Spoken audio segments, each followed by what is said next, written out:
this area that is prime for those thunderstorms. As Britta has mentioned, you want to get out early in the day because by the afternoon, look at the lightning intensity. We'll stop it by 5 p.m. You'll notice that it is widespread here in the southeast. This is the typical summer weather pattern where you have all of that humidity mixed with that intense heat that combines into those afternoon thunderstorms. As we played out into Saturday, yes, you'll see it become more widespread just south of Nashville, but if you have weekend plans in the southeast, these kind of brew quickly into the afternoon while you want to have those notifications turned on. Again, not only is it lightning, but also damaging winds frequent for today in areas like Louisville, Kentucky, and that's because when those thunderstorms set up, outflowing winds can gust up to 50 to 60 miles per hour. But it's not just into the southeast that we have that severe threat for today, but also into the northern plains and, yes, Montana. If it sounds like a broken record, that's because it is. Look at this. This is the total month report so far, actually this week, I should say,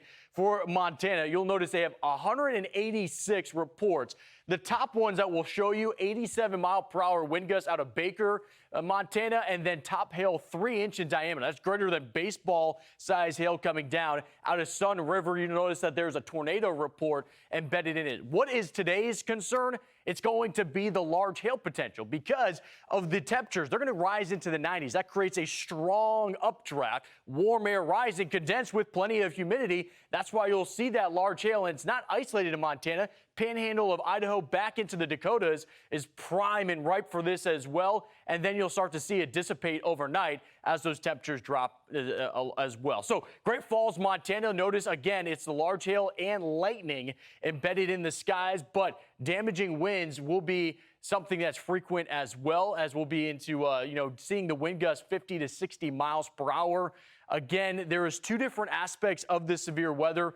When we look at it this time of year for the summertime, what we need to know is that a lot of people are on vacation and you're going to some unfamiliar territory, even if it is a spot where you're going, each and every year.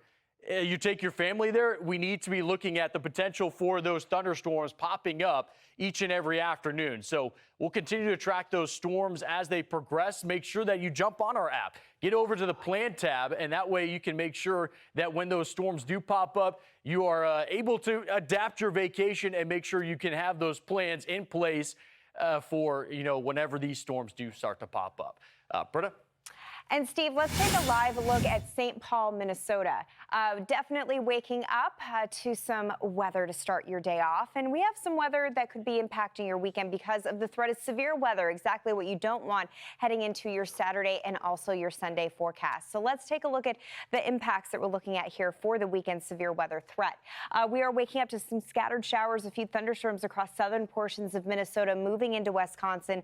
No severe thunderstorm warnings to pass along, but we could see some more bubble up as we go throughout the day. So we're in for scattered showers and storms. A lot of what we're going to see today shouldn't cause major issues, but as we head into the weekend, a different story, especially for Minneapolis.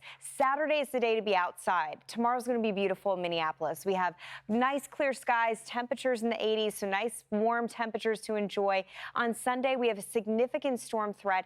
We are expecting severe weather, and those storms are going to be late in the afternoon through the evening. So if you can enjoy Sunday morning, you have a little bit of time that you can play with. Here's a look at the outlook for Saturday. Across Montana into North Dakota, that's where we're focused for those severe storms. That's why Minneapolis, you're going to have an awesome day tomorrow because all of the issues are farther off towards their west. But this is what's building for Minnesota as we go into Sunday. So on Saturday, across Montana, North Dakota, make sure that you're on the lookout, especially places like Grand Forks and also Fargo. We're going to see those thunderstorms. Moving into Sunday, all of that energy moves into the upper Midwest. So Minnesota, Wisconsin, North Dakota, South Dakota, you're that focus point where we could see severe storms producing hail, gusty winds, even isolated tornadoes. So Duluth, International Falls, and Minneapolis all looking out for those storms late in the day. And there's a look at what we're waking up to. It's not really the best weather, Steve. We're tracking those scattered showers, a few thunderstorms trying to roll on by Rochester, but at least we don't have any severe warnings to pass along right now. I'm Amy Freeze. Welcome to Fox Weather's YouTube page. We have more great videos on the way, so make sure to subscribe to stay updated on all things weather.